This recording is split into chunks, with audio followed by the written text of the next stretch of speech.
The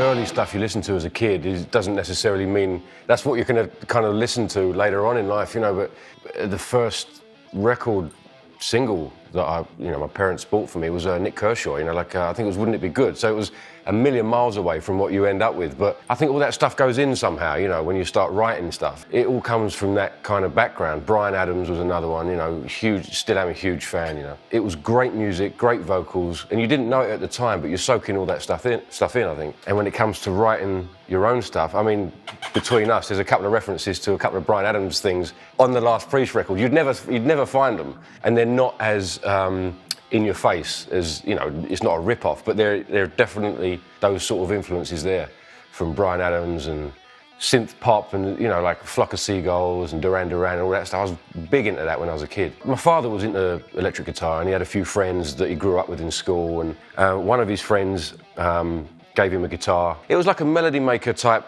junior type thing, double cutaway type thing, and he'd painted it with like fluorescent red and yellows and greens. It was wicked, you know. As a 7-year-old, 8-year-old kid, it was like this magical instrument thing, you know.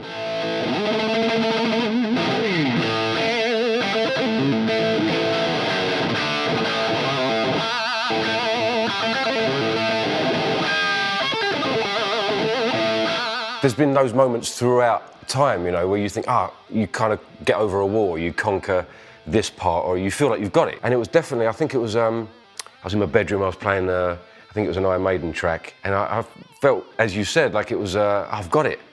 I've cracked a code. And then there was other moments, you know, I was in a bar in London, and we were playing covers, you know, again, Black Sabbath, UFO, Priest, Maiden, the lot. I looked up and everyone was around and they were looking, and I felt like I've got something here. You know what I mean? So, and it still happens today, you know, in like song creation with Priest, you know, you're writing a song and people start singing them back to you, something that you've had a hand in creating. That's a thrill, man, you know.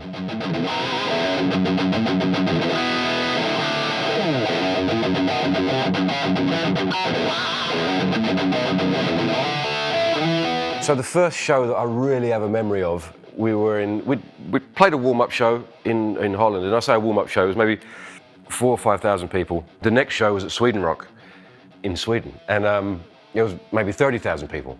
And it was raining, and we had this big ego ramp right out into the crowd. Rob comes out on the Harley, and there was blue smoke everywhere. It was loud, you know, and he drives it down the ego ramp in the rain, and we're all thinking it's wet, right? So he's going down this ego ramp on the Harley, big old Harley.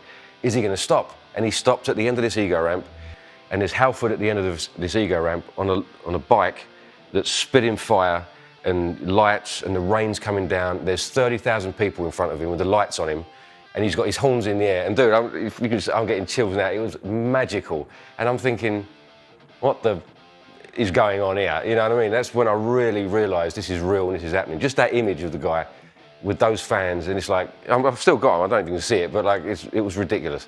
As we got off the ground, it was just learn the set. You know, learn the set we're going to do. And as I said, I mean, I knew, you know, Breaking the Law, Hell Went for Leather, those sort of classics anyway. It's actually a funny story. I went to Glenn's to work out some of these parts. And we were going over Victim of Changes, you know, the way it starts, it's like a dual harmony part. And he was playing it wrong. So I thought, what do? Do I say something? Do I not? And I said something. And I said, I think that's wrong. And he agreed. And he laughs about it now, you know, we've told the story before, but it was one of those moments where you don't know if it's a test or not, you know. And then we went through and worked out the harmonies and who plays what. It was very important for him to include me in those songs. And again, I mean, what a guy.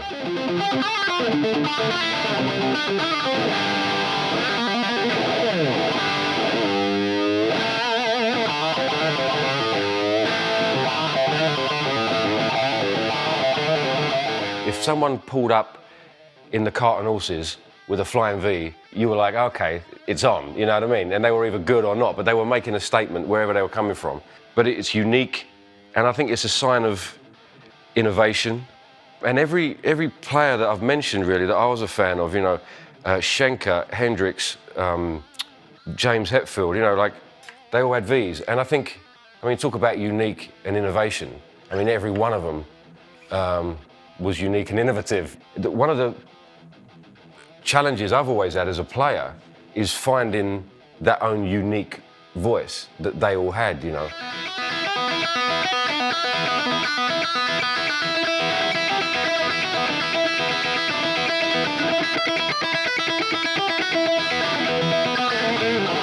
It's like an old friend, you know. It's one of those things that you just pick up for me personally, and it sits between your legs. The neck's great. The pickups are killer. It's beautiful. It's you know, it's got a modern design on this one, which is, but it's obviously harkens to the past. I mean, it does what it says on the tin. You know, as I said before, it's a statement. It's unique, but it's also it's a classic. You know what I mean? And that's what I mean. That's the best of every world, in my opinion. You know, and to me, it just fits like a glove. It's a neck that I'm comfortable with. You know, it's not too thin, not too thick. It's somewhere in the middle. Plays great. Frets are beautiful. So yeah, the pickups are killer. They're screaming.